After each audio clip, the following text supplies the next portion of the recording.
Such an exciting episode this week. We actually have the founder of Reebok, Joe Foster. So I would go in, I'd say Reebok, and they'd say Reebok. I've got Adidas, I've got Dunlop. Why do I need Reebok? It was so crazy to hear him talk about how he navigated through business in that time era before the internet and before social media. It didn't take me long to realise that this was not going to work that well. For 4 years, it was really a matter of how do we satisfy the demand. We were a $9 million business at the time. 12 months later, we were a $30 million business. We didn't compete with Nike or Adidas. Yeah. We used to look for the white space. Those shops, those stores I'm going to, they're not my customers.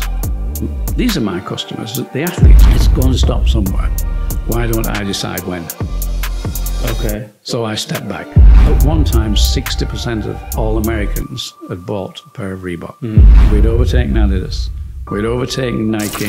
We were number one. Joe, amazing to have you here. Gavin, it's a pleasure. I've seen you on a lot of podcasts, and a lot of them you've done like over Zoom. So I'm like so honoured, one, to have you on, two, to have you on actually in person as well, and actually meet you. Nice, nice, yes. We've done a lot. Yeah, we have indeed. Some of my favourite podcasts you've been on. Julie keeps me working. She keeps me working hard, that's right. Yeah, for the people just listening on audio, Julie is your wife. She's sitting across the room. We're trying to sell the book. You must remember that. With Shoemaker, that's why I died across to Waterstone. I got a bad habit. I collect ornaments from guests. Right. I got a really bad habit of telling the guests to bring one on the day of the podcast. Okay. And I knew it would be too late when I told Julie to bring something. And I knew you were selling the book because I was listening to Rob Moore's podcast with you. I was like, okay, he's going to want the book here, so I have to quickly run, get the book. Here we are. You can sign it after as well. So it's really I'll sign it for you, no question. Thank you so much. I wanted to obviously just, for the audience and for myself, to just know kind of what it takes really to like build a multi-billion-pound company, which is Reebok, of course. And probably just to start back and kind of understand your psychology, your mindset around the time when you first started and as you started building it. So I know you got a really cool story about, well, how your grandfather started. So do you want to go into that a little bit, about how he started his company? Well, Granddad, I guess he got into it by accident, but he was a cobbler. His father was a confectioner. He didn't want to be a confectioner. His grandfather was a cobbler. So this is where he learned his trade. He learned his trade from his grandfather. He was also a member of the Bolton Harriers, in those days called Bolton Primrose Harriers, later called Bolton United Harriers. However, so he was a runner, not a very good one, you know, halfway down the field, you know, whatever, 5,000 metres maybe. Well, in those days, it wouldn't be meters, it'd be whatever, half mile, 5 miles, whatever. But he obviously visited his grandfather, and his grandfather, being a cobbler, also repaired cricket boots. And cricket boots in those days had spikes in, they still have today, but and I think grandfather said to him, "Why have they got spikes in the bottom, Granddad?" You know, like, question. Give them grip. Well, bit of a light bulb moment for my grandfather, because being a runner and running around there in slippery shoes on a cinder track, he thought, well, why don't I put some spikes in the bottom of my shoes? Which he did. And on his next race, he came a very unlikely second. And all the rest of the club looked at him, and it was a question between... Is it that bad? Is he cheating, or do you make us all a pair of these fancy shoes with spikes in the bottom? Right. Well, he obviously made them all fancy shoes with spikes in the bottom, and that was the start of his business. Yeah. Yeah, no, amazing. And then what come to the point that got you to take it over, or to kind of go on your own little journey with yours? What time did we, well, Jeff and myself, we joined the company. I joined in, when would it be, 1952. My grandfather died in 1933. Right. So, unfortunately. Okay. So you and your brother were quite young at the time when you decided to go off on your own. When he died, I wasn't even born. I was born 18 months after he died, but I did arrive on his birthday, the 18th of May. You got the same name as well. That's why I got the same name. Yeah, that's cool. Grandmother insisted. No, he brought his name with him. Goodness me, yes. Yeah. So what kind of got you and your brother to go off and create Reebok and leave that family business? Well, if you think, I'm born in 33, born in 35, sorry. By 39, we had World War II. So for 5 years, 6 years, nothing went on. education after that. Then I went to college. I joined the company when I was 17 for 1 year. My brother had been there about 4 years. He joined. He was 2 years older than me, but he certainly went there. He didn't go to college, but he just went straight to the factory. So at 18, we had national service in those days. So I was conscripted. My brother was, he'd been deferred. So although he's 2 years older, he went about 6 months later than me. So we were both away from the factory doing national service. Jeff went to Germany, and that's where he saw Adidas and Puma. Okay. Bit different than the Foster family, who were still making the same shoes that grandfather had made back in the 1900s. The difference, very different, very little difference in 50 years. Right. So we come back and we're looking at the company. You know, we hadn't taken much notice. We worked in the company before, but you know, you're living at home, you're doing whatever. We're in the Boy Scouts, we're out doing the usual things, the local dancing, whatever. So we didn't really take much notice of the company. But when we came back, we'd been away, and when you're away, your parents aren't there. Certainly mother isn't there making the bed and doing your washing and making the food. So you've got to think a little bit for yourself, and you start sort of thinking, I need to do this, I need to do that. So when we came back, and we came back to the company, and we could see it was failing. Right. It was mainly because uncle and father, they just did not get on together. Okay. After grandfather died, grandmother, she kept them together. But once she'd gone, that was it. Totally fell apart. In fact, Jeff and myself had to pull them apart, my uncle and father, on occasions, because they were, fighting. I mean, you can't believe that. This is a company, and it was quite a good reputation. Well, worldwide sales, we had 200 pairs of shoes going to America every month. So it was a nice company, but it was failing, just going down. They were not sort of thinking anything new. And although I talked to my father a number of times, look, we've got to do something, Dad. You know, it's this company, we need to change it. And he said, well, Joe, he said, when I've gone and when your uncle's gone, this is your company. Do what you like with it. Yeah. And I said, Dad, we don't want you to go. But this company will be gone long before you are. So we're at that point now. What do we do? So Jeff and myself, the obvious thing that was open to us, we had to leave before the company failed, and then we'd have to find new jobs. So why don't we leave the company and set up on our own, which we did. What was it? What was the financial situation with you guys back then? Was you okay, or was it struggling as well? How was that? What, my relationship? No, like financial situation within your family. Of course, the business was failing. Was it tough financially? Was you okay? Was you getting by? The family were doing okay. No real problems financially. Yeah. They weren't making millions, but they were making a good living. In those days, we had a car, the things that not many people in the street had. Right. So, they were doing all right, but it seemed as though, okay, maybe 2 world wars, I don't know, that put them in a position where, okay, we don't need to think about the business. It brought in money, and they were happy. They could do holidays, and more or less they had an enjoyable life. That was it. So money, financially, that wasn't the reason for it going down. The reason for it going down is that my father and uncle didn't speak. They own 50-50 of the company. So your company goes nowhere when all that's happening is they're just fighting, just at war. So now, do you think for someone starting a business, maybe with a partner, whether they're related or not, do you think it's always important for someone to have slightly more control than the other? Well, I mean, the short answer would be yes. That you need somebody to be a top man. But in a small business, J.W. Foster was quite a small business. At the best, they probably employed about 10 people. Right. I know my father did do an interview for Bolton Evening News, and he said we had 20 employees. And when I questioned him on that, he said, well, there's the dustbin man, there's the delivery man, the postman. So he included everybody who walked through the door. Yeah. Oh, nice. How much did see the arguments with your dad and uncle?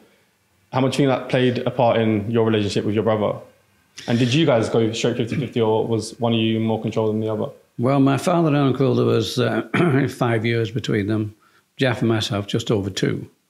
And I guess I was at that time more the cheeky one, the one that would make more comments. So I was the one that suggested that we leave, and I got blamed for that from the family, of course.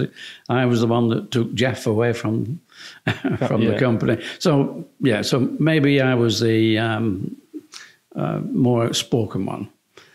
And certainly when we had set up our own factory, and Jeff loved the factory, I didn't. And if you read the book, it starts off with me sort of saying, I hate running, and I'm a lousy shoemaker. Right. So, that put me different. Jeff loved running, wasn't a good runner, a bit like Grandad. He wasn't a good runner, but and he loved the factory. He loved it. He that was his element. And he said, look, Joe, leave the factory to me. I'll look after that. You look after everything else.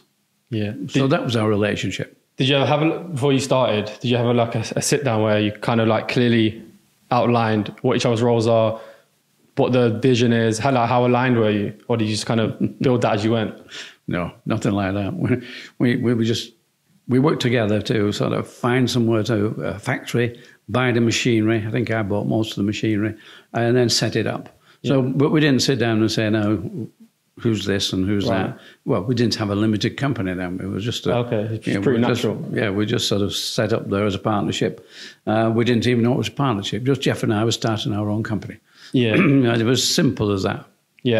At that point, what did you guys almost like want from life? What was your drive? Why did you just do what you were doing? Why did you start the company? What was it? Was it money? Was it purpose? Well, I think probably basically was having a job. Yeah. To begin with. Something to do. Because we could see the J.W. Foster's, that was going down. And, well, what do you do? I mean, we would need to retrain or go and work for somebody else. And Bolton's not exactly a shoemaking town. So if it was shoemaking, we'd probably have to go 15, 20 miles, Rossendale Valley. And even then, Rossendale Valley was really known for slippers and cheap shoes. To be in the footwear industry was down in Northampton, Leicester. That was the big part for it. So really, for us, it was, we could see what grandfather had started. I say Jeff was a runner. I played badminton. We didn't make badminton shoes because different type of shoe. But Jeff used our shoe. He knew a lot of athletes, Bolton Harriers and Bury and Radcliffe. So he was sort of running with these guys.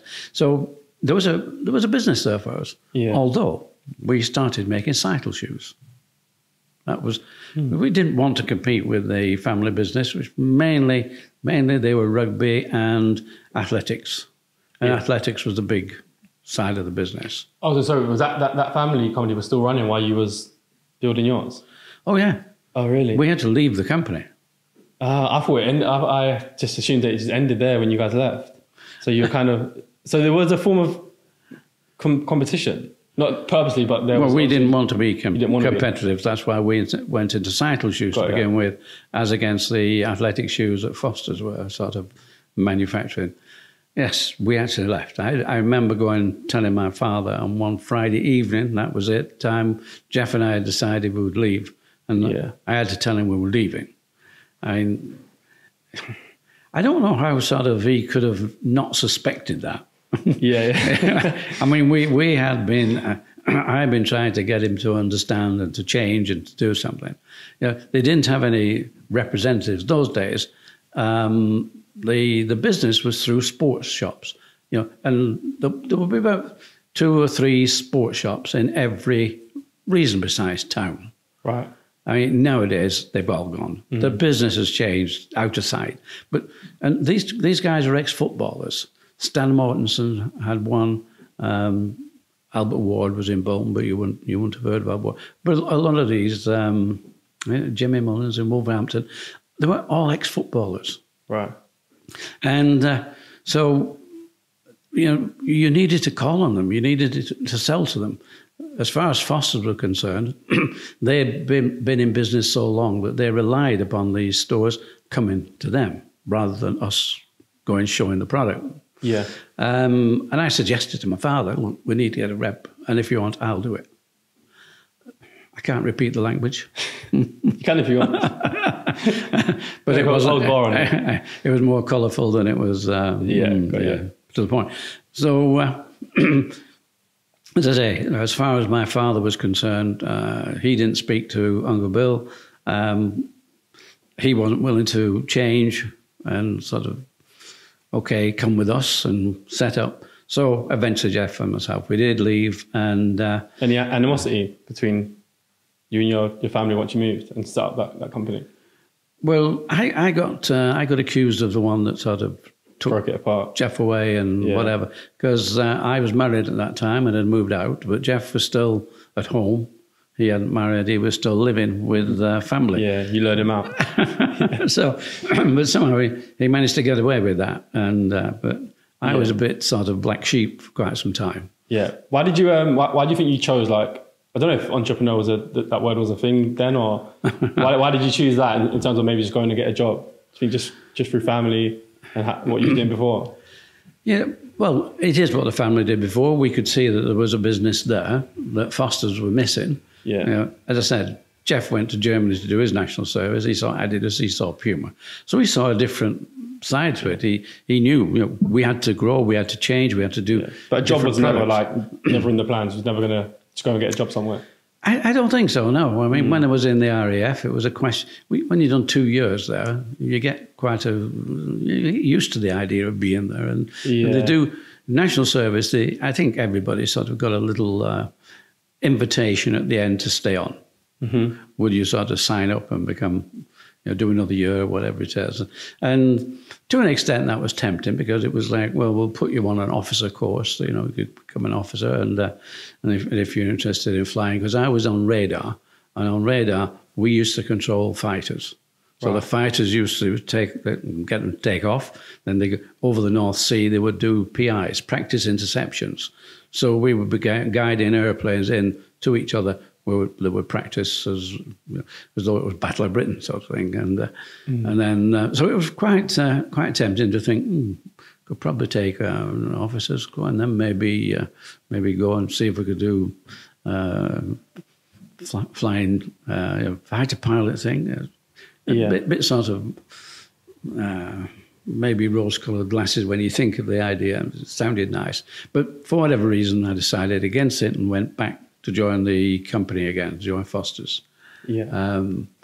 And as I say, I don't think I had great ambitions at the time, but obviously when we saw there was nothing going, and it must have been fairly natural that why don't we set up our own company? Yeah. Guys, let's speak jewelry for a minute. Meet Say It With Diamonds, an amazing jewelry company founded by a friend of mine, Charlotte, who you might have seen previously on this podcast. Say It With Diamonds have brilliant collections for everyone, male and female, and for any age. They launched a men's collection recently. They're also engagement ring specialists, and I can definitely vouch for them here, as they did make mine, which was amazing. Visit their website or go over to their Instagram page and have a look. Great quality and very affordable, but they also offer bespoke jewelry, as I mentioned, engagement rings and other diamond gifts. On their website, you'll see a member box that you can purchase for £20 for the year, which gives you 1 year's worth of free next day delivery and 10% off everything over £50. Even better, all the Money Game listeners can get a 15% off everything online using the code MONEY15, all in capitals. Don't play games with your jewelry. Get it from somewhere trusted. There was no fear or any self-doubt or anything like that when you started the company, right? I remember you spoke about just being quite confident, quite fearless about starting. But a lot of people, they have that when they want to start a business. They sit on the fence for like a long time. Well, we were young. I mean, 23 when we actually set up the company. Yeah. Been thinking about it since coming out of the Air Force at 21. I only was 20. I got married at 21, that's right. But, we've been thinking about it. So, you're young and, okay, no money, but, a little bit. I'd bought a house or were buying, mortgaged a house. I had to sell that to get a little bit of money. Okay. Jeff had been working a bit longer than me, so he had a bit more money. But we sort of pooled this to get our machinery and pay our first rent. But, when you're young, and in those days, what can go wrong? Mm. Yeah. No, you're right. You're right. And what level of expectation did you have for this? Was it very low? I think we always we always sort of dreamt that no, you know, we can. It's a big business out there. You know, we can do it. But mind you, when we left in 1958, unfortunately, Adidas were in the UK by then, and they had taken football. Right. They actually owned football at that time. Really? So we decided we needed to stay with athletics or cycling, and in the north of England we have rugby league. Okay. And the rest of the country is rugby union, but rugby league are quite separate. And so we started making rugby boots for rugby league, and eventually Reebok owned that. Mm-hmm. We owned that space, and so we were looking for spaces that Adidas, Puma, they were not there. Yeah. And in local athletics, we were so local that people came in and bought shoes from us, and yeah, they also helped us with factory building. You know, if we needed anything, a plumber, he was a runner, he'd come and do the job. A joiner would come and do things. So we got a lot of help from local runners, and so that was our business. We sort of owned that area. Was you purposely trying to like stay clear of the lanes that Adidas and Nike or whoever Puma were in? Well, we couldn't afford it. Okay. I mean, at that time, Adidas were sort of paying footballers and whatever. Yeah. So we could have made it. I had friends who made football boots, and they had nice business, but they would never get the same because they never reached the same heights as Adidas or Puma, because you needed to get the right people. Yeah, you know, it's tough now, especially being a footballer and knowing about football and sports. It's like, can they ever be replaced? Any new players are so used to wearing Nike and Adidas and all the top brands and at the time Reebok as well. Like, I just can't ever see a footballer going for a new brand. Do you know what I mean? It depends if you pay hard. If you pay him. If you pay, yeah. But then obviously you've got to get to that point where you can pay him, and it's tough in itself because obviously they're so prominent. For us, we couldn't do that. But there are people, I mean, who start companies who've got plenty of money. Yeah, true. And so building the company up, starting obviously very small. What were like, one, how did you get the brand out there? What was you doing to push it out? There's no social media, no internet, so you couldn't do that. You had to physically kind of push it out. So what kind of strategies do you have with that to start building it up and pushing the brand out there? Well, I suppose I sort of was taking my own medicine by saying that Foster's didn't have a rep. So we did get some people, some reps. We didn't actually employ them. They were paid on commission, whatever. But they were sort of, they'd probably carry about 5 lines, these reps. And, you know, depending on which was their best, you know, we would be out of the sort of box, either 3rd, 4th or 5th, never the first. So we're never really building our business. But it helped. Even though it helped. In fact, with one guy, particularly with cycling, Mr. Taylor, he was a Scotsman and he was in London. And I don't know, we advertised in Cycling magazine, and that's how he came to us. And was that expensive at the time? Pardon? Was that expensive at the time? Cycling magazine? Yeah. Well, we could afford it. Okay. I can't remember what the prices were, but we could afford to advertise Cycling magazine. And he came and he said, "Can I be your representative?" And it was amazing. The guy, all of a sudden, from us having 3 people employed, we have to have about 6 people employed, because the orders he sent in, incredible. Really? Absolutely. There were hundreds of pairs of cycle shoes. This guy must have been a genius. Absolutely. But I think we were going about 18 months with him, and all of a sudden the orders stopped. But no orders coming in. And in those days, we had no mobile phones. He didn't have we didn't have a phone number for him. He just sent everything by post. So his orders were coming back. And we paid him with a check post to his address. And it was 2 weeks. We had no orders. A letter arrived from his landlady. Said, do you owe Mr. Taylor any money, because he hasn't paid his rent to cover the last few weeks. And unfortunately, 2 weeks ago, he died in a car accident, a car crash. So that was it. And that was almost the end of our cycling shoe business. Wow. Yeah. So all of a sudden, that had gone. Meanwhile, we had been sort of slowly drifting into athletics. Yeah. Purely and simply because Jeff was a member of the local athletics club and we started to grow. Yeah. So, okay, that was the end. But I'm saying taking my own medicine and said, okay, I decided I would go on the road. Okay. And I'd call in stores. Because whilst I'm not a salesman, I'm not, at least I knew the product. Yeah. I could talk about my product. Yeah. So I would go in and a lot of these guys say, I'd say I'm Reebok. They'd say, who's Reebok? Okay, show them shoes. Sounds crazy now. Probably crazy now, yeah. Show them shoes. Oh, yeah, very nice, very nice. And they would use a little crowd and say, well, look, I've got Adidas, I've got Dunlop. Why do I need Reebok? Is this locally, by the way? Well, I would say north of England to begin with. Okay. And I did drift into other areas, but there's really not much point in doing a 100-mile round trip to see go to a shop. But it was good to sort of do local more than that. Yeah. So it didn't take me long to realise that this was not going to work that well. And I had taken on other agencies. Like I had taken on agents for Reebok. I took on agencies for sort of games, darts,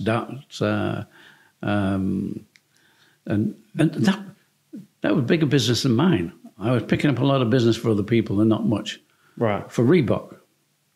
So, and I'm thinking, wow, this is tough. But also, we were going to athletics meetings, racing meetings. When we were cross country or 5K, whatever, we would go to meetings and sell shoes at meetings.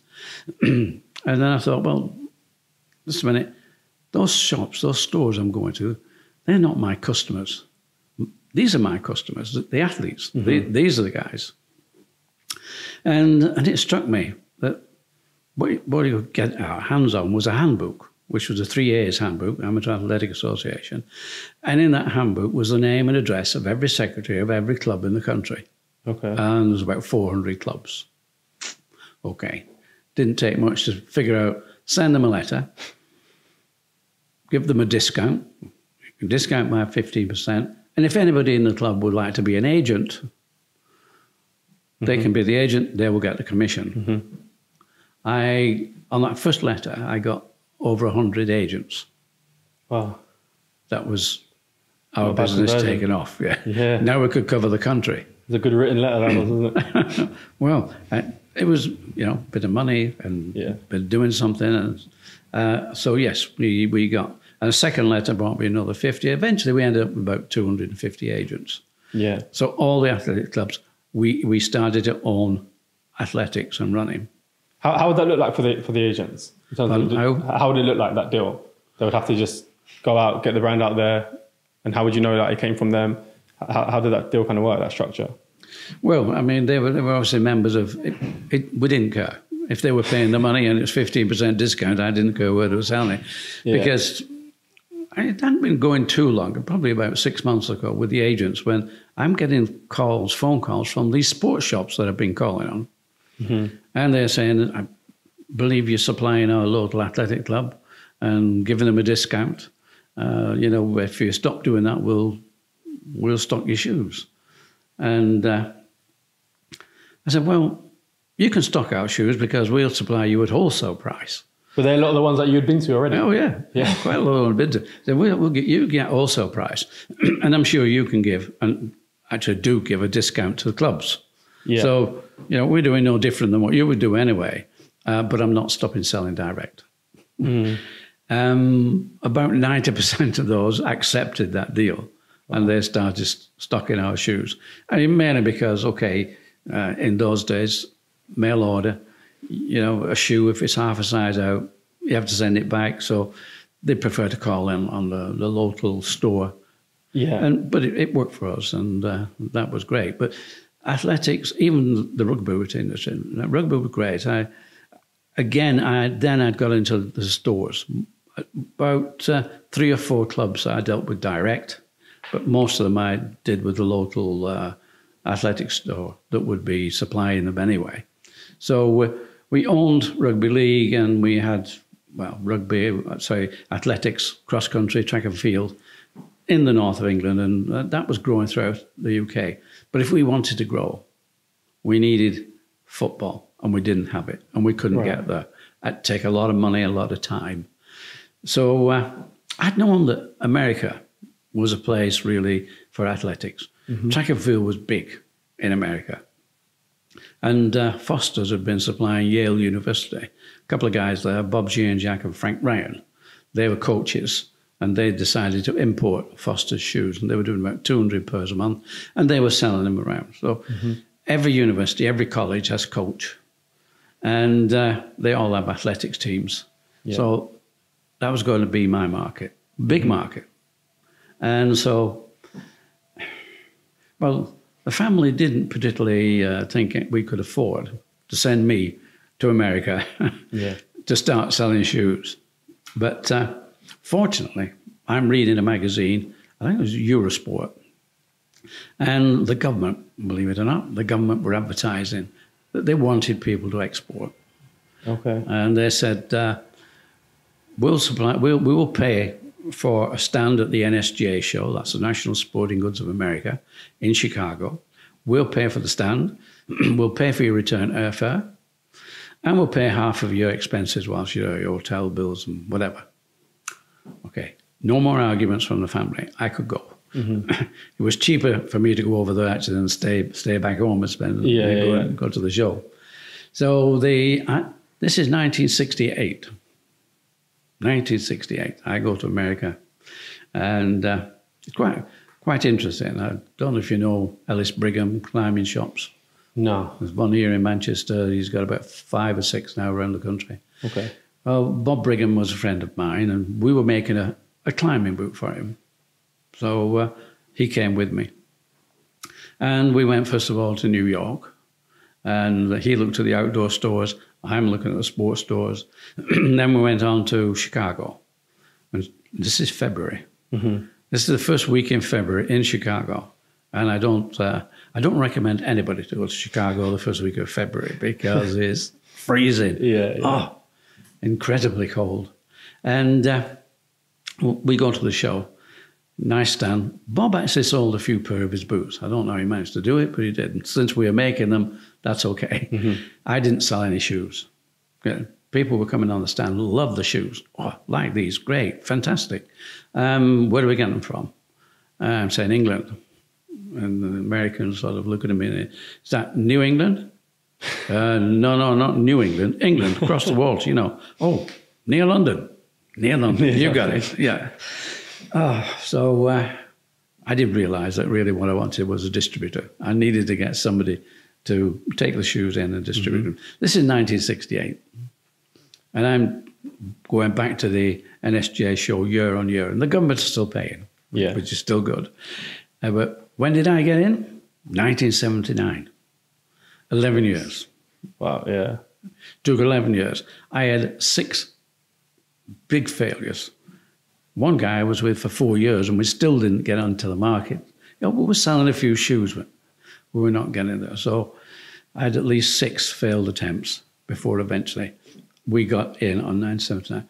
Reason we got in was that back in the late 60s, running became a category in America. And I'm talking not track and field, I'm talking road running. Road running, fitness. They were going at fitness, and from that came 5Ks, 10Ks, half marathons. So all these events started. Who else was big in that industry at the time?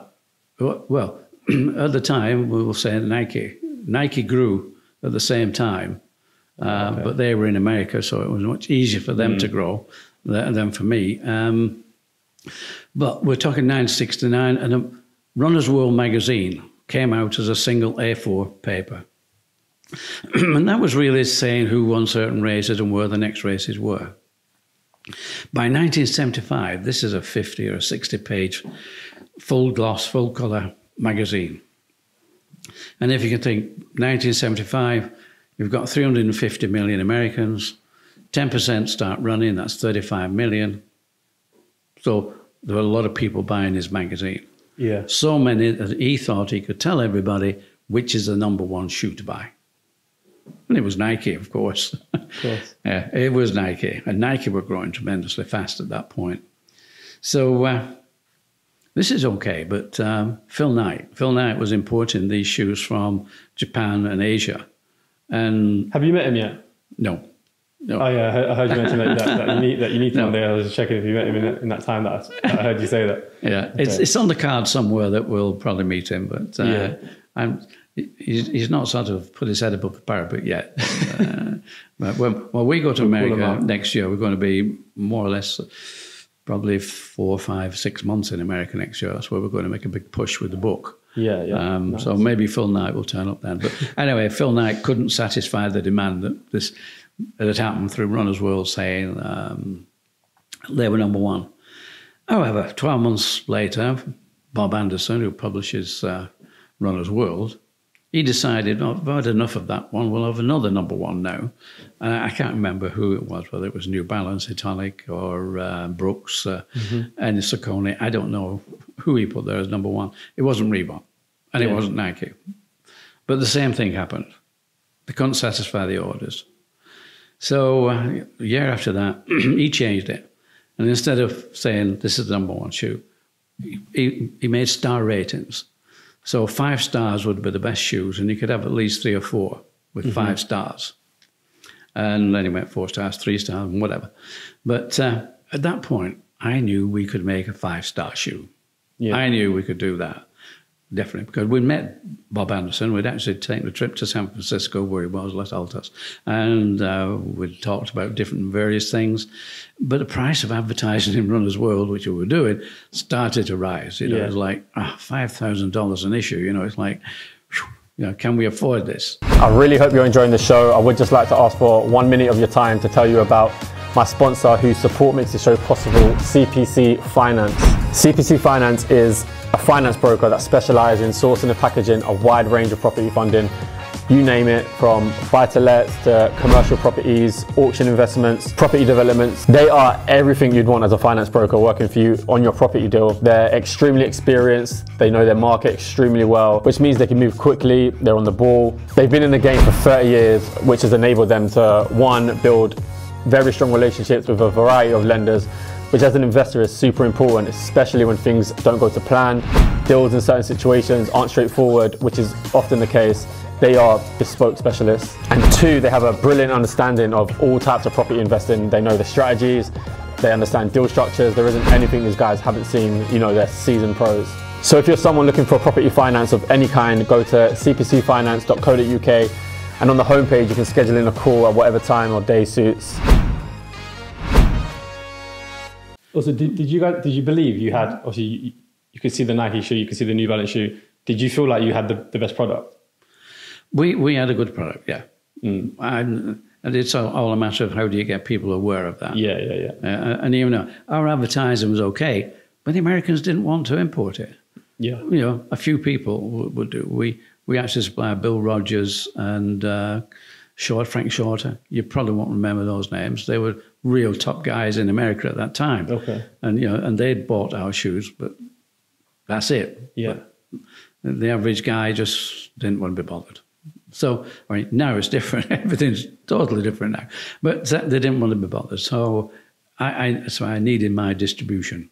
However, we're talking about a 5-star shoe, and the next issue of Runner's World coming out. It came out in August. The shoe edition came out in August. And I've got my shoe at the NSJ show in February. Right. And this is what Aztec. Aztec was one of 3 shoes we called the Gold Range. Midas was a racing shoe. Aztec was the trainer. And Inca was a spike. And that was our Gold Range. We'd had it at the Edmonton Games in '78. And we got a shed load of medals. We really did well with that. We picked up a lot of good athletes as well. So I was pretty confident our Aztec shoe would get 5 stars. And that would be the one. That would be the bulk seller. That would be the one to get us. And so I'm at the show, and Kmart.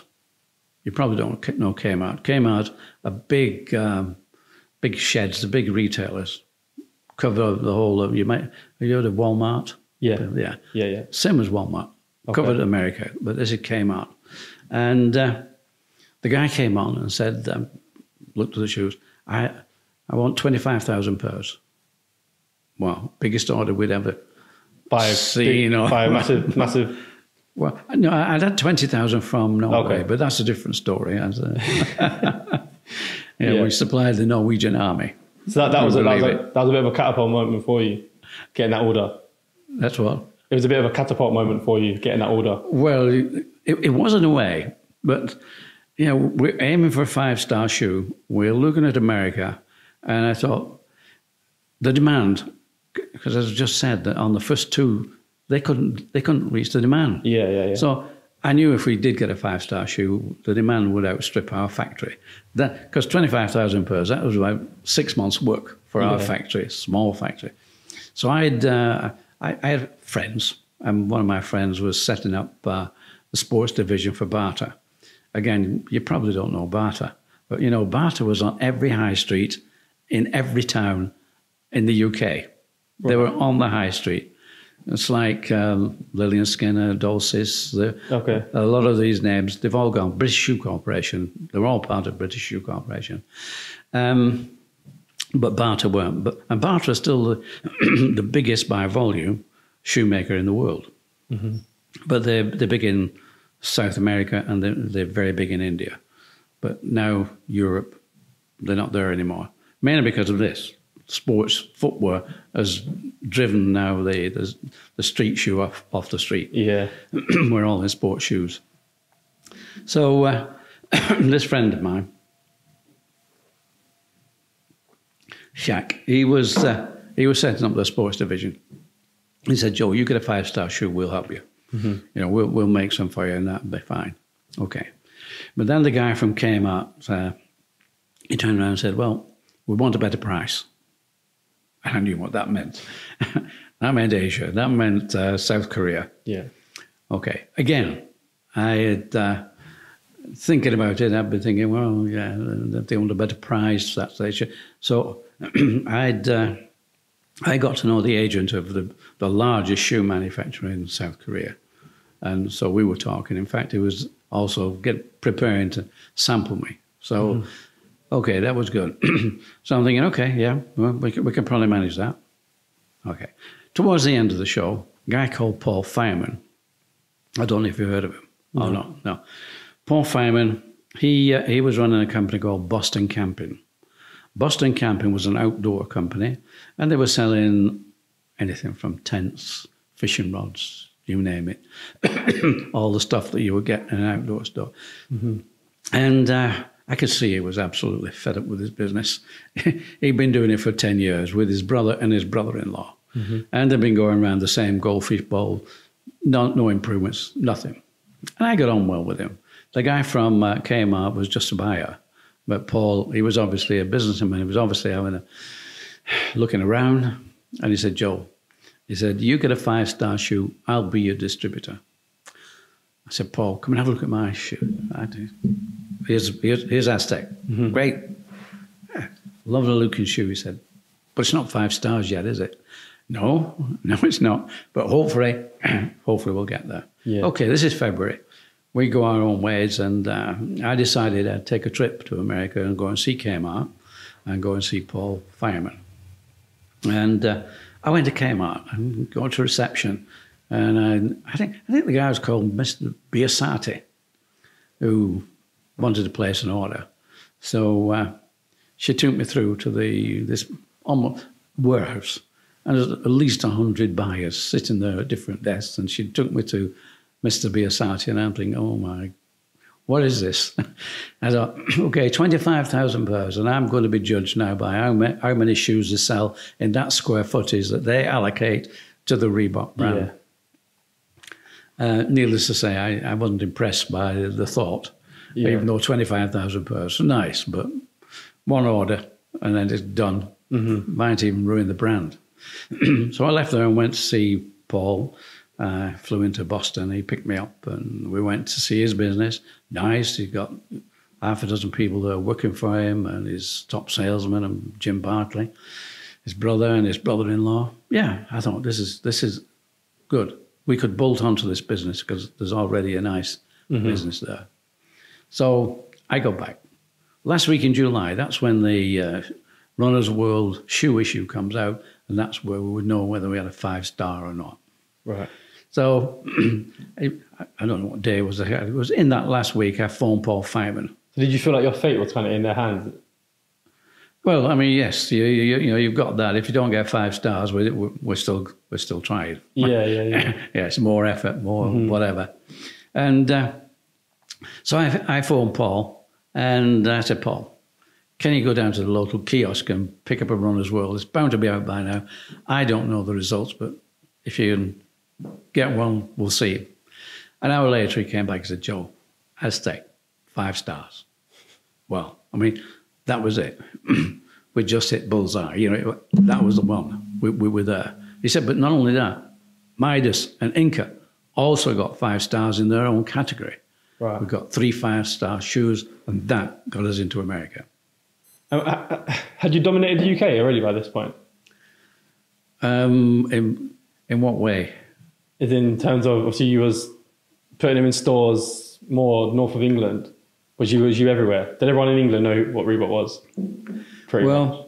We had progressed to having a distributor in the UK. But unfortunately, the first distributor we got, he went out of business. The guy had said had gone to barter. He was the head salesman of the company that made football boots and were also our distributor. And we were doing quite nicely until the guy who owned the business retired and put his son-in-law in. Right. And his son-in-law and my friend just did not get on. Right. Which meant my friend left. And within 12 months, that business was going out of business.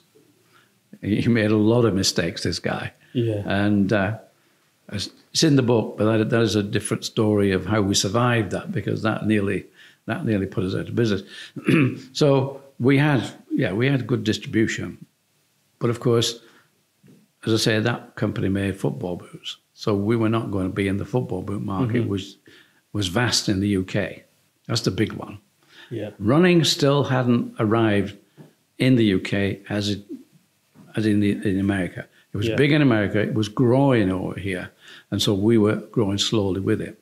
But with that, Nike was coming in. Brooks came in. New Balance came in. So we were getting the competition. So instead of trying to compete with these, I wanted to go over there and get into their market. Let me get the big market. And so we'd got 3 5-star shoes, and we'd landed now in America. Do you think was UK and America really separate, or do you feel like the more you grew in America, the more it just like dripped into UK as well, or do you think it was completely separate? Well, I mean, America to me is the market you've got to be on, because it's not just UK that will increase in volume; it's global. Yeah. Whatever goes on in America, just globally, it just expands. Because we got into Japan and we went to countries, but everybody used to go to the NSJ show because all these small retailers, they wanted to see what was next. Yeah, and it always landed on the American market. So that was a big one. Yeah. So you felt like, if you was in the UK, you did your thing there, then you moved to America, you had to do your thing there. But when you hit America, you didn't necessarily have to start going around to other countries to break in there. It just naturally happened from breaking into America. Well, what happened in breaking into America, of course, is we had a 5-star shoe, and 30 million people are reading Runner's magazine, and so we become now a demand shoe. Okay, there were 3 others who had 5 stars. And I think Nike included in that one, But we had 5 stars, which meant there was a demand. Yeah. Did it just require money to get into the running cycle? Could anyone get in if they had the money? Well, you need a product, but you definitely need money because it's I think you call it scaling up these days. It's not growing your business now. You scale it up. Yeah. We'll get round to pivoting shortly. You spoke about at the beginning, when you started, you was kind of quite fearless in your brother. You had nothing to lose. The bigger, obviously, it grew. Did that fear start kicking in about now you've got something to lose? I don't think we ever thought of losing. You know, we would fail on certain things, but we never thought we were losing. It was always a question that, you know, losing in terms of company. We didn't compete with Nike or Adidas. Yeah. We used to look for the white space. You know, where can we go? What's something different? And for us, 5 stars, that was a different thing altogether. Once you got 5 stars, you had a demand. You know, but okay, so we're in America, and we're a running company, and we're doing nicely. Yeah, and then you managed to cope with obviously the demand straight away from when. Yeah, I mean, every retailer had Runner's World. Every retailer knew that we were a 5-star shoe, so he would have to stock it. Yeah. So every, you know, the Finish Line Sports, the lot of the sports stores over in America, which I mean, they changed sports stores altogether. You look around now, how many sports stores do you know? JD Sports Division. Not many, yeah. And then beyond that, you don't know because now the giants. Sports Direct's about it. Sports Direct, yeah, there's about 3. Yeah. And then... There used to be a few, didn't it? Like JJB and all that. JJB's gone, that's right. And there were a lot. As I say, every town had at least 3 sports shops. Yeah. And they were all owned by a footballer. But demand-wise, how did you cope with that? Well, because obviously when you got the 5-star shoe, all the orders started flooding in, was you able to deal with the expansion quite well? Well, as I say, I'd made arrangements with barter. Yeah. So that in itself is another story. Yeah. They got it wrong. But, yeah. Typical. Fireman placed, because the orders are coming in, he placed his order for 20,000 pairs. Right. 2 lots, 10,000 and 10,000. That's okay. And these arrived in America, and the fireman is just sending these out, just whatever. But then he's getting them back. Not all of them, but back. Yeah. The heel, the midsole, it collapsed. The EVA. And the problem was that Bata, in those days, were a very big company, so big shoe manufacturer. They also had their own rubber factory. So they actually made their own rubber sheeting. And EVA at that point was a very new material. It was plastic as against rubber. Same principle of you push air into it and it makes a cushion. But EVA was new to them. And for whatever reason, maybe 10% of the sheets that they produced of the rubber, because you cut the sole out of the sheet, 10% of that was undercured. So if it's undercured, it collapses rather than springs back. Right. So maybe 10% of the shoes that we'd sent over to America, the heel was collapsing. Okay. Paul Fireman was concerned, but all he did was exchange the shoes. And he came across and we went down to see Bata because they'd done another thing as well. Bata are shoemakers, not sports shoemakers. And as such, they'd actually changed the design. You see how the facing goes almost square across the bottom? Yeah. Well, that's difficult for a machinist, because a machinist has to slow or stop and then start up again. Got you. So what they did, they made it round. Right. So the machinist could go straight round it. Paul, he phoned me a couple of times, said, Joe, these shoes don't look right. They don't look like, you know, our original Aztec. And I hadn't seen the shoes. There is another part to this story, is that we just got our 5 stars in August of 79, and in March of 80, my brother died. And he was the factory man. And by this time, we were just gearing up to get to Bata, to get these 20,000 pairs. And he would have been going down to Bata. He would have been working with them. Yeah. Whereas, you know, I've got a dozen jobs to do, and it took some time to replace him. But that was a sad part of our business. Of course. But so nobody was going to Bata to check what they were doing. Otherwise, Jeff would have picked this up fairly quickly. Right. He probably wouldn't have picked up the lack of curing for the EVA because you can't see that. Yeah. It's just something that happens. So we go down to see Barter, and the guy at Barter admitted, okay, we got that wrong. We shouldn't have done this. We'll give you discount half price.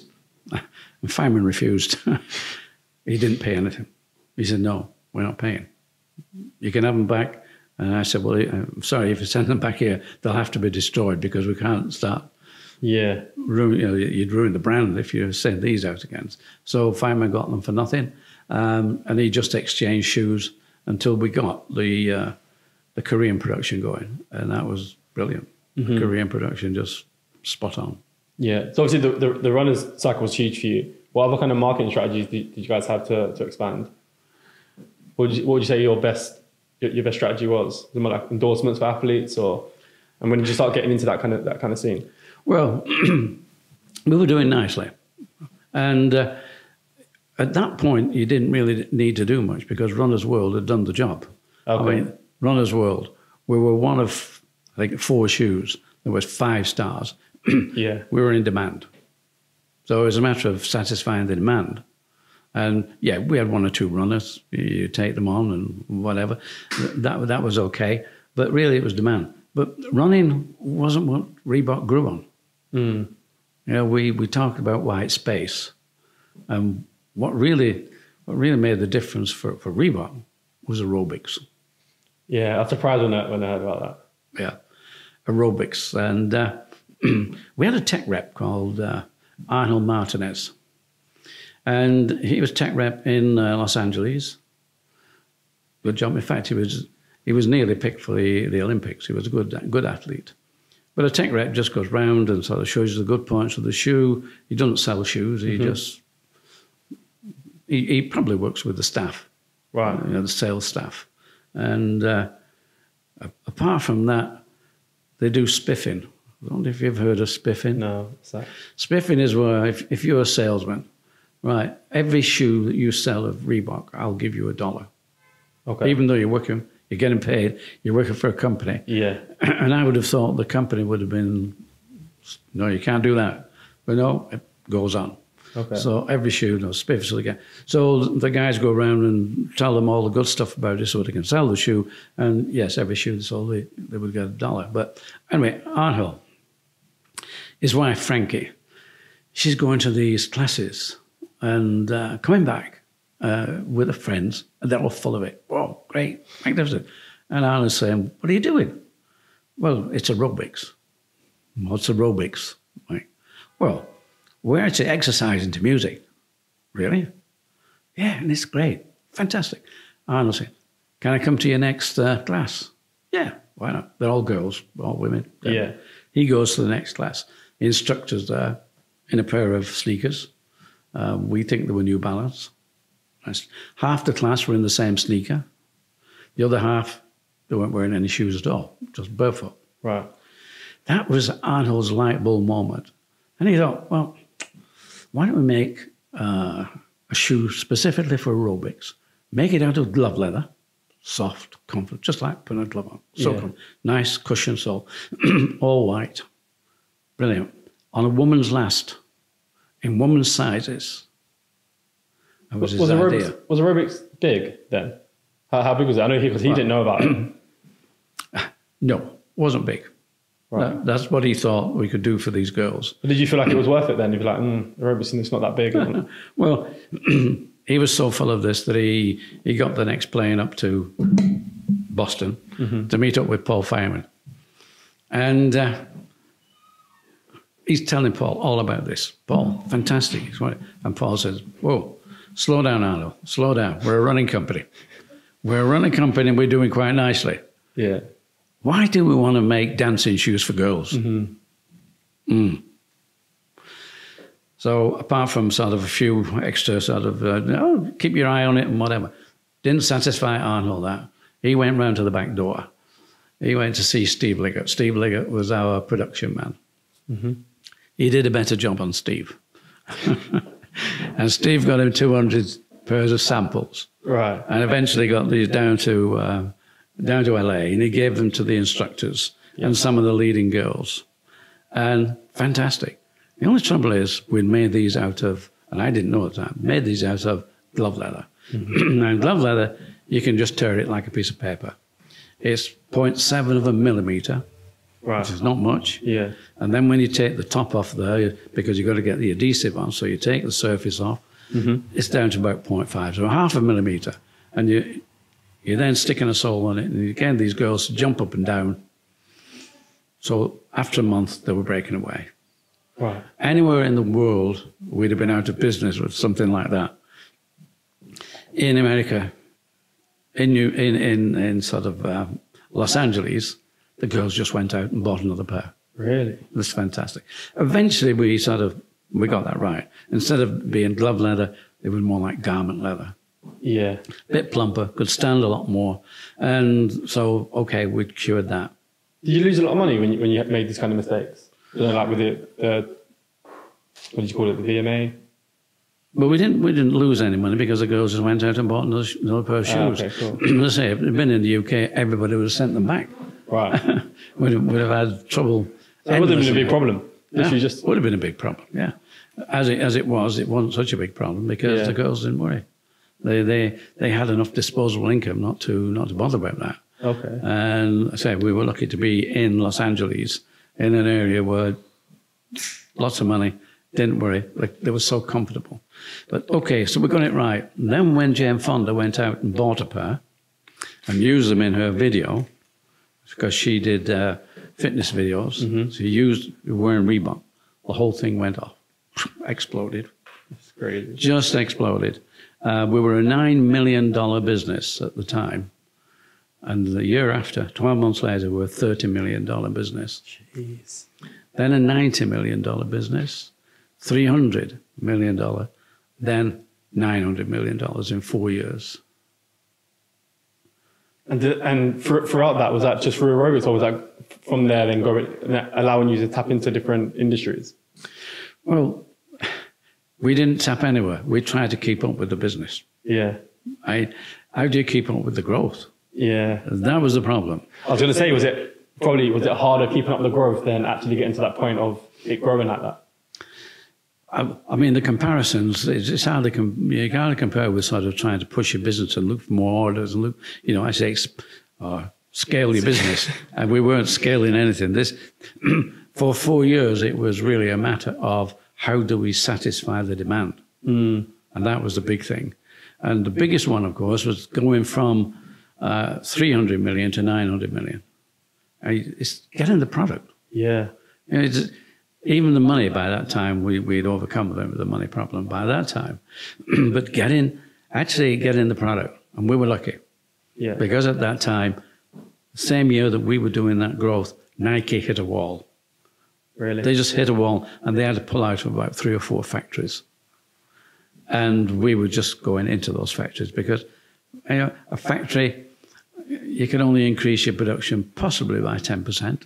You could possibly put on Sunday working, you could possibly put overtime on, but you've only got so many skilled workers to train up, and you've got so many production lines. So you can only expand the time you're on the production lines. And in Korea, there'd have been no chance. We would never have made the demand. And that would have been bad because that would have starved the demand.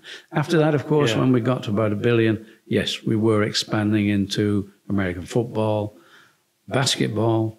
This now because you had the money to start paying athletes. Oh, yeah. Oh, there's plenty of money at that time, yeah. Money was awash. It was like, What was personal life like? Was you just so drilled in the business? What was personal life like? How did your life change? So you came into a lot of money. Was that very visible in your personal life? How was that? No, I mean, nothing seemed to change personally. Okay, the money was around in the business. We were expanding because, like, who knows Joe Foster? Nobody knows Joe Foster. I'm getting a bit known now because of the book. We now need to sell me. Yeah. But in those days, it was all about selling Reebok. Rebook. So it was all about the name. And of course, whilst there's a lot of money around, you're using it. Yeah. You're using it to scale up, as it were. You had no desire to take money out of the company for personal. You just like fully focused on just pushing this business. I think I was working as many hours as I could stay awake. Really? So what are you doing? Okay, Yeah. I bought a place in Tenerife, and you know, the family could go to Tenerife and things like that. But really, you know, the more you work, the less you spend, because you're working. Yeah. That's a good thing. And that's the bad thing about retiring or stepping back, is you start to spend money Start making up for lost time, and you're not earning it. Yeah. So no, it was really. We did some crazy things, and you know, it was a great time because we're expanding, and I after putting on Fireman in America, I was going around the world then putting on other distribution, and I put another 30 countries on. So that's what I was doing whilst they were sort of banging away and expanding this aerobics business. I put 30 countries. I was also hosting a pro celebrity tennis tournament in Monte Carlo. So we had a lot of the celebrities. Again, we're in Hollywood. You know, we get a lot of celebrities from Hollywood coming over. Sean Connery, Roger Moore. I've got a list. It's down on the floor here. Hollywood celebrities. Here we go. John Forsyth, Linda Evans, Joan Collins, Frank Sinatra, Sean Connery, Roger Moore, Jane Seymour, Chuck Norris, Robert De Niro, Michael Caine, Charlton Heston, Veronica Hamill, Dolph Lundgren, he was He-Man, Robert Wagner and Jill St. John, Sharon Stone. So some crazy names on there. I'm hosting that. I'm name dropping now. No, I love it. But so it was a great time. It was a really great time to enjoy it. But I got to the point where, okay, I'm doing this, and I'm probably at 35,000 feet more than on the ground, and I'm arriving whatever country I arrive in. I'm picked up by a limousine, best hotels, best restaurants, and we're doing all sorts of things. And I'm thinking, well, is this real? It's going to stop somewhere. Why don't I decide when? Okay. So I stepped back. At the peak, right? We'd overtaken Adidas. We'd overtaken Nike. We were number one. That's a mad decision. What sprung that? Was that instant? That kind of epiphany of like, oh, let me just choose to stop now while I can, or was it? Did you have it on your mind for a while? Well, you know, you look at your company that we start off as Reebok, and you've got a lot of lawyers, a lot of accountants, and a lot of people in between. The company now, okay, we try and keep it sort of have its culture and retain that culture, a winning culture, and that's great. But it's getting that big now. And I'm thinking it's difficult to relate to that because all I'm doing now is waving a flag. Yeah. I am an ambassador, and that's it. But I'm still an ambassador. And I thought, well, I can step back. Like Serena Williams, I don't use the word retire. Yeah. Because it didn't work that way either. It's never going to, was it? Yeah. So I stepped back, and I recognize that I will always be the founder. Can't change a founder. Yeah. So if they want me, I'm here. And yes, I did step back, and the phone never stopped ringing for quite some time. Yeah, Joe, what happened with this? What happened with that? Did you mind that or not? Oh, it was great. Okay. That was okay because I'd got off the sort of the treadmill.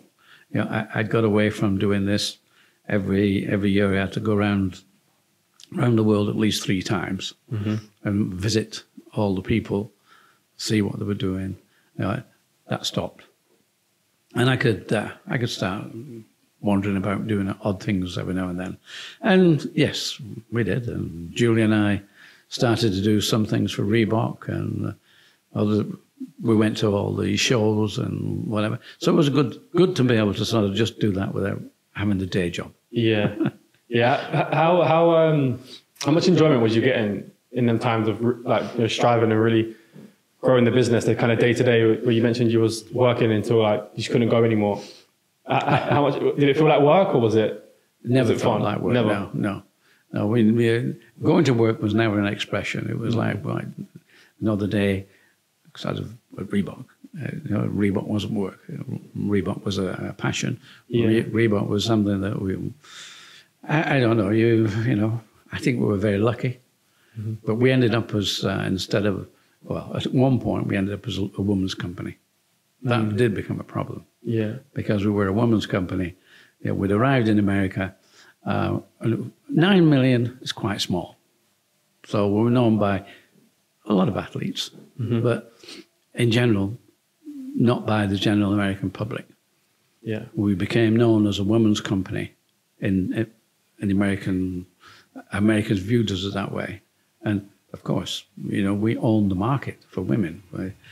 Adidas, Nike, they were sweaty, they were male. We were not. We eventually became sweaty and male. Yeah, yeah. And when you made that decision to step away, did you ever consider, because it's something that we talk about a lot on the podcast, because I play football and a lot of athletes and a lot of footballers listen to the podcast, and the thing that we've realised a lot and the similarities with like business and football is when footballers retire, they kind of struggle with the lack of purpose after their careers because every day they just had that purpose of playing football. And then similar to a businessman, really, that's growing a business from scratch and kind of their baby, and then they sell it, and then it's like, okay, now what do I do now? Did you have that at all? Do you have that struggle at all? Was it? I think the difference between what I was doing and a footballer is that you probably retire in your 30s. I was 55. Yeah. Time to take a look around. Yeah, okay. So it's pretty easy for you. I thought it was pretty easy. Yeah, I didn't particularly worry about it. And when the company had become so big, it's hard to sort of, it's hard to have ownership. Yeah, yeah. What do you own? Yeah. It's easier to be a founder. Yeah. Okay, cool. So, yeah. So I think like obviously with the businessmen that sell their company, they kind of run into that trouble a little bit. But was it hard to watch Reebok kind of like be owned by someone else, and you can see them making decisions and doing different things, and you just kind of, you're not part of it no more? I know you was a part for a certain point and you was helping out, but was it hard to watch? It's like a child, isn't it? Of course it is. Yes, you give birth to something, you sort of need to look after it. Yeah. And you get worried if it's not being looked after. And in a way, Adidas was good and bad. For whatever reason, Reebok didn't find a really good chief executive who could take it forward. So, sorry, what year did you leave? I left the end of 89, the end of 1989. It was 2005 when Adidas bought it, right? That's right, 2005. By that time, Reebok had plateaued, and we didn't manage to find a chief executive. Yeah. I don't know whether Paul at that time, he was CEO. I don't know whether he just didn't want to let go himself, because he used to leave and then come back and leave and come back, and I think that in fact Arnold, who was saying down in LA, he left the company and he was working somewhere else, and we had a 25-year party for USA, and he got up and sort of addressed all the people there, and he said, problem, he said, with Reebok, and he's looking at Paul, he says, we've had so many presidents. We've had more presidents than a South American country. And he said, no, I correct that.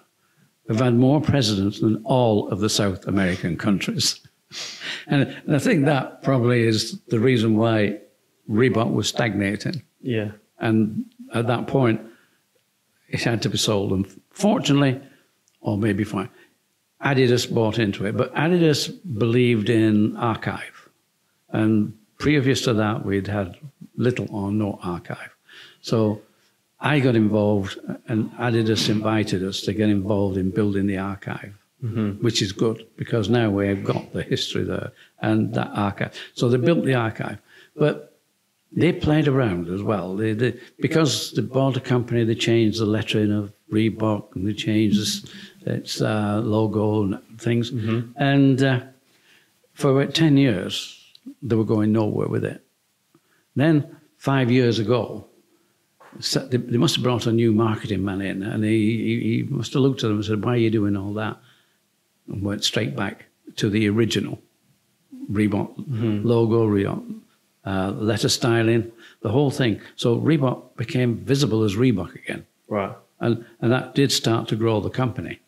But under Adidas, it's been in the shadow because they're more or less the same company. Adidas thought they could make Reebok a fitness company, and they would be a performance company. Yeah. But there was overlap. Yeah. And so Reebok sort of came out of football. They call it soccer, but we came out of football. I think we're going back in again now. Took Reebok out of basketball. We're definitely going back in now because Shaq O'Neal is part of ABG. So we're definitely going back into basketball. And so now Reebok have come out from that shadow, and Reebok are going to grow again. When ABG bought Reebok, it was 4 billion, over 4 billion when Adidas bought it. When they sold it, Reebok revenues were only 1.5 billion. Right. They sold it for 2.5 billion, which nobody can understand, but except ABG. And ABG expect the business to be back to 5 billion by the end of next year. So it had slowed down before Adidas bought them? It has slowed down, yes. Oh, really? Okay. Yeah, it has slowed down. It should have been growing, but it wasn't growing. Was that hard for you to watch? Well, I think you become a bit sort of realistic about this, that Reebok has reached the heights that everybody knows it. At one time, 60% of all Americans had bought a pair of Reebok. Mm. That's a lot of shoes. Crazy. There's a lot of, we go around now and we meet, particularly Americans, meet them. I say, hi, I remember Pump. These guys are now near enough 40 to 50. Yeah. I was a kid, and we all wanted Pump. We all wanted that, and it was so expensive. And our parents saying, "No, you can't have that. You can't have that bird." And eventually, when you got your pumps, fabulous! Everybody remembers D Brown, pressing down and pumping his shoes up. His shoes up. Everybody remembers that, and it's those are legacies. Yeah. So to be fair, in terms of football, I couldn't remember Reebok being that. I couldn't really remember them within football until Thierry Henry wore them. Right. I can't remember. Do you know what year that was? I don't know. No. I remember Reebok. I was young at the time, and it was obviously always like an Adidas. But that, in terms of football and Reebok, that's the one time that stands out to me. When Thierry Henry wore them. Then a lot of other people started wearing them after that. It shows the influence of them, doesn't it? That's it, influence. So you need to go. You can go all the way back to my grandfather. In 1904, Alf Schrubb broke 3 world records in my grandfather's shoes. 1904, and he knew, giving those shoes to top athletes, that would influence. Yeah, and it did. He gold medals at 1908. Unfortunately, we had the World War I. That nobody wanted running shoes during World War I. But the 20s, my grandfather, Chariots of Fire. Heard of Chariots of Fire? I have, only because you mentioned it on a podcast. 3 athletes, Eric Liddell, Harold Abrahams, and Lord Burleigh. Mm-hmm. They all won gold medals in the 20s, and they were all won in my grandfather's shoes. Yeah. So growing the company, was that always like a goal for you in terms of that's the peak for you guys, getting them on athletes' feet? Oh yeah. I think the first one of any note was Ron Hill. I don't know if you remember Ron Hill. Yeah. He was a marathon runner, and he won the Boston Marathon in record time. I think that was about 68, 69, 96, 69. Yeah. He died a couple of years ago. Right. That's crazy. And did you obviously was you bothered about who wore them and what kind of athlete wore them? In terms of, it was like, I need to always try and get the best, someone who's going to win a certain tournament that's important, or a certain marathon, or was like, whoever I can get to wear them, I'll do it. Well, I think it's nice to get the right people, or you think are the right people. Mm. But, not necessarily do the right people win gold medals, not necessarily do they all do whatever. And I know in America there's a lot more infighting over in America about the basketball players. Right. Like Magic Johnson and all these things for Nike, and Nike wanted Shaq O'Neal, but Shaq O'Neal turned up at the Nike headquarters wearing Reebok, and apparently they all sort of went, "Oh!" Okay, that's crazy. Yeah. Yeah, no, nice. And I've got like... The story behind that one with Shaq, though, was because people said, why did you choose Reebok and not Nike? He said, well, Nike only ever made shoes up to size 20. And my shoe size is 22. And you guys just happened to make... We made 22 for him, yes. We made him his size because he had to screw his foot into Nikes because he only went up to 20. So did you realise that and reach out to him and say, we'll make, or how did that come about? Yeah, at the time they realised the fact that if we want Shaquille O'Neal, we're going to make a shoe that fits him. You know what I mean? That's a big foot. Size 22 is a big foot. But, yeah, I'm trying to understand. So what was he wearing before? He had worn Nikes, but they only went up to 20, so he was screwing his foot into a Nike. And even though they wanted to sign him, they still hadn't made a size 22. That's why he turned up at Reebok when they wanted to see him to see if they could sign him. Right. Because Reebok had made him size 22s. Yeah, but obviously, so you hadn't had that size at the time. So when you had the opportunity to sign him, Make a last for him. so why didn't Nike just do it? Well, I don't know. I mean, these are the things. Why didn't they just do it? Yeah. Yeah. Obviously, yeah, there've been a few missing links in this thing. As it happens, they missed that one. Yeah. So, Did you always get to meet these athletes? I've met one or two. Not met Shaq yet, but I mean, now that he's part of ABG, I would hope that when we're in America next year, where we've got a lot of touring going on, I hope we'll get together. Yeah. But he's 7 foot tall, you know. How do you meet him? Yeah. And do you? I know you mentioned about at the time. Obviously, it wasn't about building a personal brand. It was just like pushing Reebok. What about today? If you was building something now, or if you see entrepreneurs and business people building a brand now, would you advise that? Is that something you'd think about more now? Or do you not think it matters? Influencers? Pardon? Influencers? Is that what you're talking about? No, I mean as in you yourself, your personal brand. My personal brand, Yeah. Joe Foster. Yeah. Oh, I think you've got to decide what you're selling. And then when you do decide that, that's got to be it. You've got to, don't deviate. Yeah. Just sell that brand. I mean, the only reason I'm selling me now, it doesn't matter. I'll always be the founder of Reebok. But I've written a book, so I'm an author now. Yeah. And having written the book, we need to sell Joe Foster a bit more. So that's what we're doing. Yeah. But like at the time, you don't think it would have helped the brand any more if you had kind of sold yourself? You think it maybe even affect the brand if you tried to do both? There were already J.W. Fosters when we left. That was a brand, J.W. Foster and Sons, and I'm J.W. Foster. My brother was J.W. Foster. We're all J.W. Fosters. Yeah. He was Jeffrey W. Foster. I had a younger brother, John W. Foster. But we're all JWs, so we couldn't use Foster. I suppose, really, in a way, that was the first thing that we I wouldn't say it was a problem, but the first decision we had to make was the fact that we couldn't be J.W. Foster because there was J.W. Foster over there already. That's why we chose Mercury. Okay. And that brought a whole another problem on, didn't it? We had a problem, yes. That was the first time our first problem we came across is the fact that it was, our accountant said you've got to register your name. And we tried to, but it was pre-registered. Yeah. So we couldn't. Yeah, I heard you talk quite a lot about luck, and you know, to be that successful, you got to have a certain level of luck. So, with saying that, do you feel like you could easily vision an alternative reality of Reebok not existing if a twist of fate happened the other way? Well, we escaped a few times, and we should have been out of business. I said when our distributor went out of business, nearly took us down as well. But we managed to escape that one. Is that luck though, or do you feel like that's just skill that kind of kept you? I think there was more skill in that. I think there was more. We put on a determined effort to do that. But when we talk about luck, I mean, a lot of people say to me, no, there's no such thing as luck. It's just being prepared for when the opportunity arises. Yeah. But, if the opportunity doesn't arise, whatever. And, and on occasions people, okay, you might be prepared, you might not see it, but I was talking about luck to a guy called Pink in New York.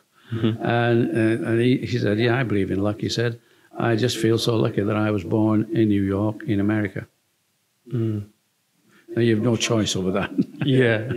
You can't be prepared for that. And I think it's the same that if you're born in a certain place and the things are right, that's luck.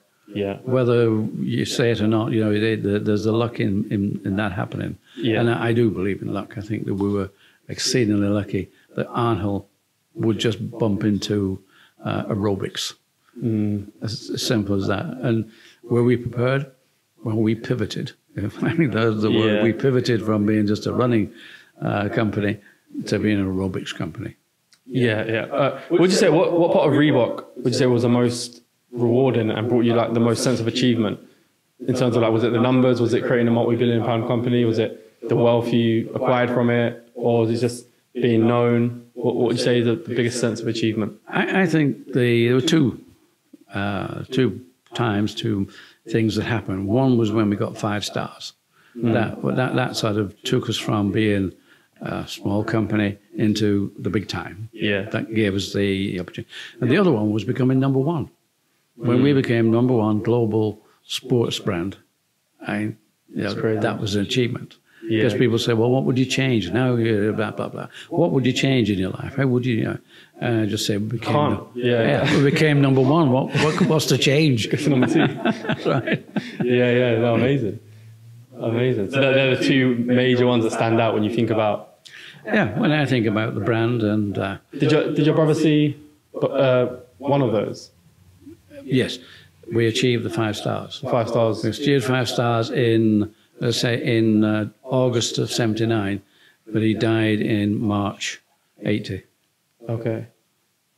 Yeah. And he died of cancer, but stomach cancer, because I say he was an athlete.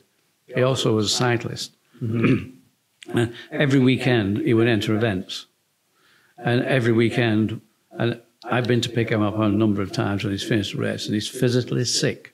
Yeah. He pushed himself that much. Every time he was physically sick, and I'm sure that gave him stomach cancer. Yeah, damn. And so talking about the book, when did you start writing that?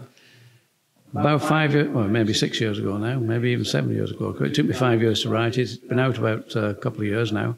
How was that process? Was it fun? Hard work? Well, the thing was that, for quite some time I'd been enjoying life and whatever, and then somebody invented the World Wide Web, somebody invented computers and smartphones, and I'm in Tenerife at the time, just enjoying life in the sun, nice temperature, and I'm reading Wikipedia and I'm reading Google, and they're telling me how Reebok started. And I'm saying, no, that was wrong, that didn't happen. And there's actually a photograph of Joe Foster, and it may well be Joe Foster. Certainly wasn't me. Really? Not me, no. So whilst we complained or sent things to Google and whatever, they don't really take much notice unless it's an independent person. Yeah. And at this point, you had no thought about writing a book? No, I hadn't thought about writing a book. People had said, why don't you? Yeah. But it was like, why should I? Now I've got a reason why I should. So I wrote, and I had about 5 drafts. Okay. And because when you start writing it, you get to a point you think, just a minute, we were doing this at the same time, but I've not got that in the book. Yeah. And chronology, that was another difficult area to get right. So it took me some while going back, and so it evolves. The book evolved, and then I showed it to a couple of people and wanted a couple of people to give advice on, does this read? Is it a good book? Whatever. So I got some advice on, if somebody says to you, and this way, what's your relationship like with your father? Is it good? Oh, to me? Yeah. Oh, yeah, good. Yeah? Always been good. Yeah, always been good, yeah. He's always followed you and done whatever. And yeah, you do. And so I'm getting questions about, you've got to put these sort of things in. What was the relationship like? Right, yeah. And I said, well, he was dad, Yeah. That was it. No, you got to, what's the emotion in there? So it was like building the emotion into the book. Okay. So. Do you find that hard? Well, you tend to skip over things like, when it's like, what did you think when you sort of got 5 stars? Yeah, well, we've made it. No, it's more than that. You absolutely cracked it. It's like Fabulous. So you've got to write that in. Where if you're writing your book, you tend to be a bit modest about the achievements. And you tend to. So I needed a few more sort of adjectives, a few more things that, yes, let's get the emotion out there so that the book reads and people are reading the story. So it's not just a book about how Reebok grew. It's a book. It includes the emotion of that. And people can really feel like they're on the journey. Yeah. So that took some time, but eventually we got the book out, and it does seem that now with that sort of the right touch of emotion, people are reading this, and then they're reading, particularly entrepreneurs, young ones. They read in all the problems. I thought it was just, well, this is what happened. Yeah. Were there problems? Well, yes, there were problems. But and the fact that sustained. So for 11 years, just keeping going. Why do you keep going? Did you ever feel like giving up? And no, we never feel like giving up. We go to universities, particularly with the MBA or the EMBA students, the executive MBA guys, and they start off by the people who do teach the course sort of thing. They start to say, right, what was your exit strategy? And I'm saying, exit strategy? You never thought about it? No, we never thought about it. And so it goes on. There's such a lot of things in the story. I don't know if you've read Shoe Dog. Have you read Shoe Dog by Phil Knight? I've had it for a long time. I've never read it. You've never read it? No. I've had it for a long time.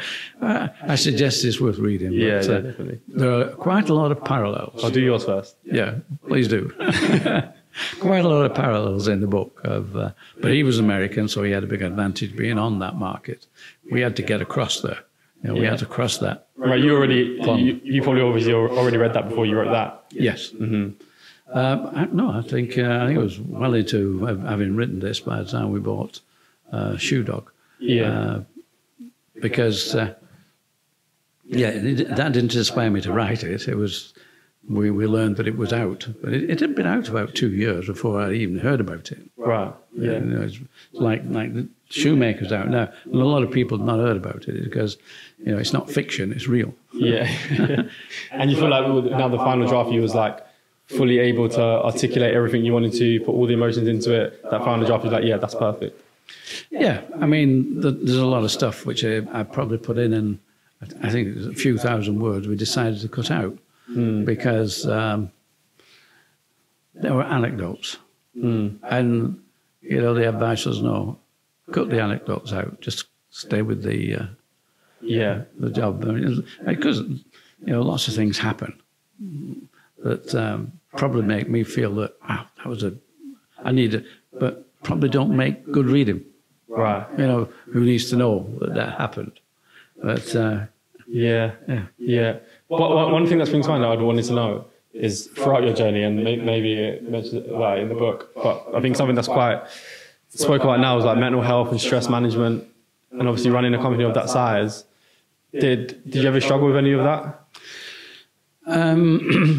I guess really it's a bit like the words entrepreneur. It's a bit like pivoting and a bit like all these scaling. Yeah. They're all new words that, whether there were times when you felt down or maybe, but whether anybody considered that time that was a mental problem.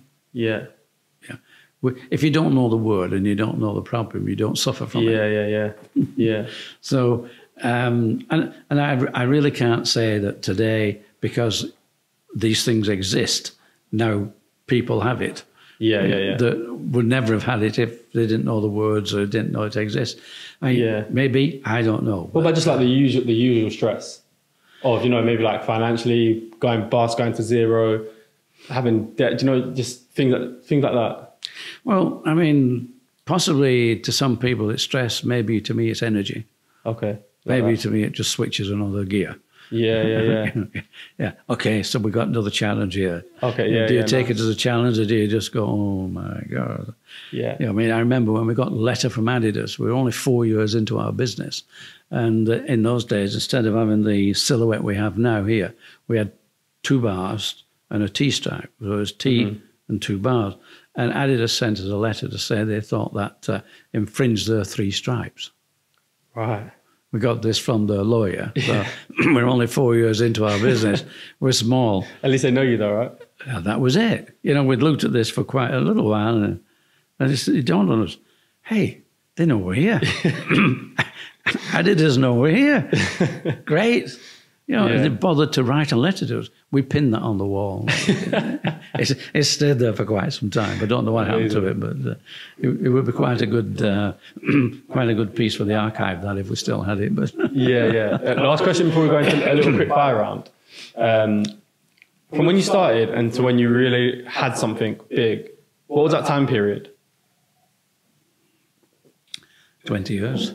20 years. So you felt like it was 20 years of like grafting and trying to get known before you actually hit that level.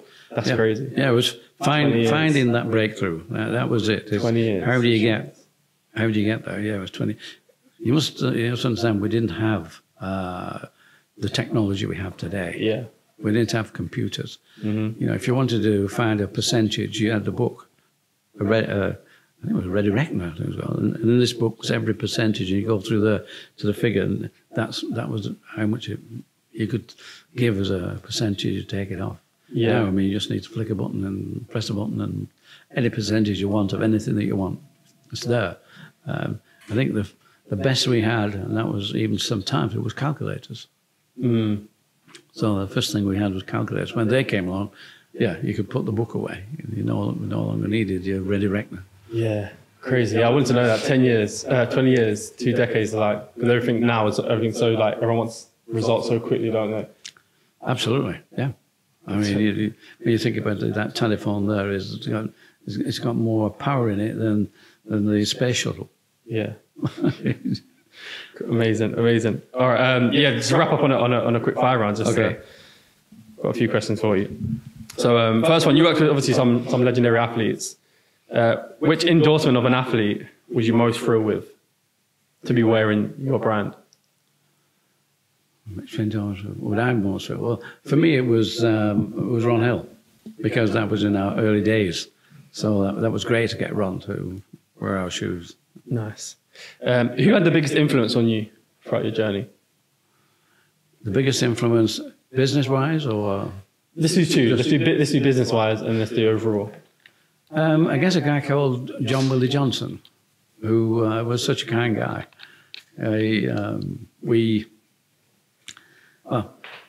During our early days, all the business was going from the UK to the Far East, and a lot of shoe factories were closing down. And I used to go to a sale every month and pick up some bits and pieces and whatever. And John Willie Johnson, he used to go. He had a big factory, a big shoe factory. And he used to go to everyone, never bought a thing.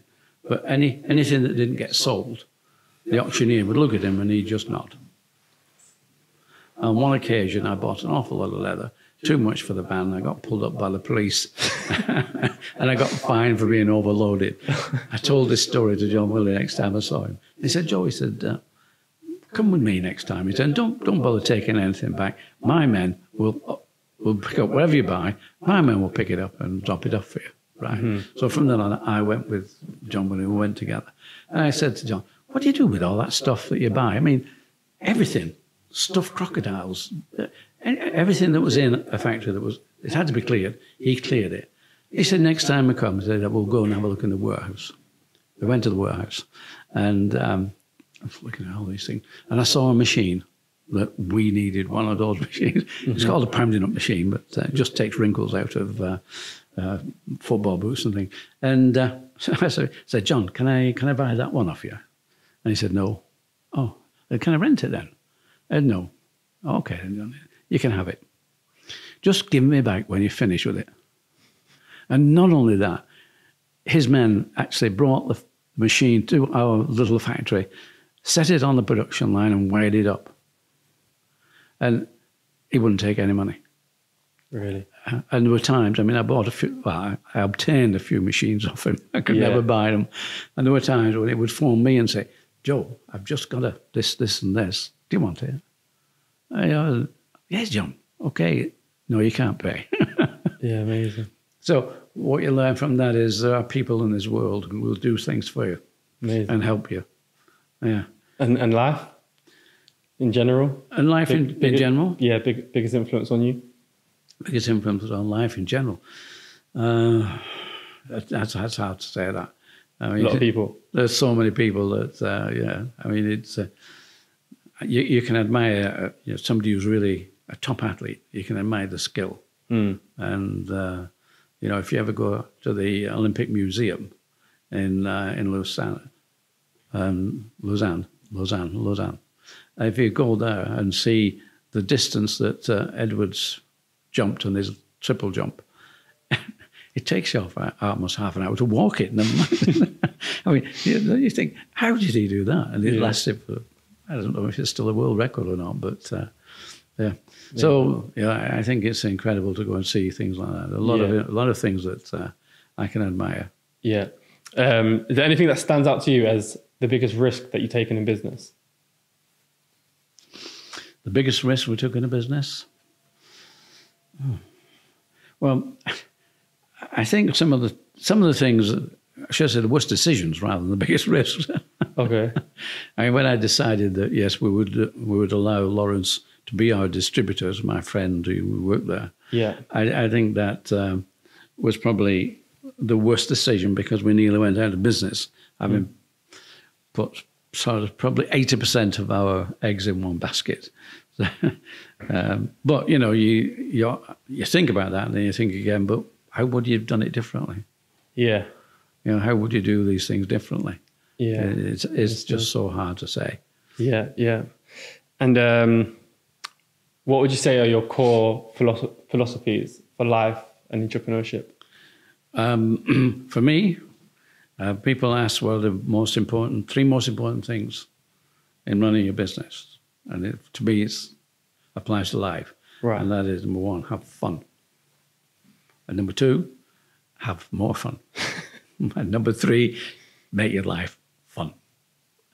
So, yes, fun for me is, that's the influence. That's the one thing. That's the, enjoy it. You felt like you had that throughout, from the beginning? Yeah, I've had a lot of fun. It doesn't mean to say that everything's fun. Yeah, of course, yeah. You get a lot of times when you feel, but then, okay, you've got to turn away from those sort of things and probably turn them into fun if you can do. Mm-hmm. And if not, it's like, okay, we're getting around that. We're going somewhere else. So it's having the fun. And if you have the fun, if you're enjoying it, it's not work. Yeah, yeah. No, what would you say are some of the qualities of an entrepreneur that don't age, that you need regardless of time, whether it's in the 1900s, whether it's 2022? You need top one, two, or three. I think that you need to be an optimist. Mm-hmm. An entrepreneur is an optimist who takes risks. You don't realize you're taking risks, and it's not gambling. But you've got to be willing to look at life, and yes, your glass is half full. And when you get to a point where you need to change, be ready, change. Yeah. Don't try and make something work that ain't working. Yeah. No, if it ain't working, it ain't working. Get away, go away from it. So it's look for the good things, and again, I think for an entrepreneur, looking for white spaces. Mm-hmm. If you can find a white space, great. You think they're always there, even at this time now, where there's just so much of everything? Do you think there's always white space? There's always white spaces. Because things change. Yeah. What is here today, give it 12 months' time, be a lot of that changed. Mm. Some things stay forever, but most things change. Yeah. And technology right now, I mean, if I was starting off right now, I would need to be an absolute expert at the technology. I'd need to. Is that your first thing you'd master? I'd need to know technology back inside and out, and because if you know it, when people you ask people to do something, you've got a good idea whether they're doing it right.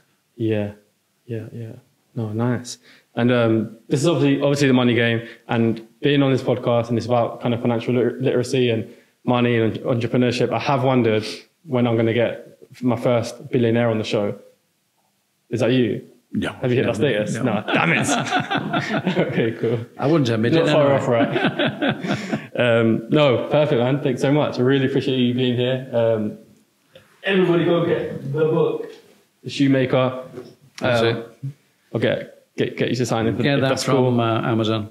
Get it from Amazon. Got mine from Waterstone. Right. No, it sounds amazing, man. I'm looking forward to reading it, and really appreciate you coming on. Honoured to meet you. Actually, yeah, I can't actually believe I had the founder of Reebok on. It's unbelievable. It's been a pleasure. Yes, it is enjoyable. That's one thing I do enjoy, talking about the story and my new challenge in life. Mm-hmm. Amazing. Thank you so much. To get this to become a bestseller. Let's get him there. Yeah. Let's get it there. Yeah. Thank you. Yeah. Thank you. It's a pleasure, Kevin. Thank you.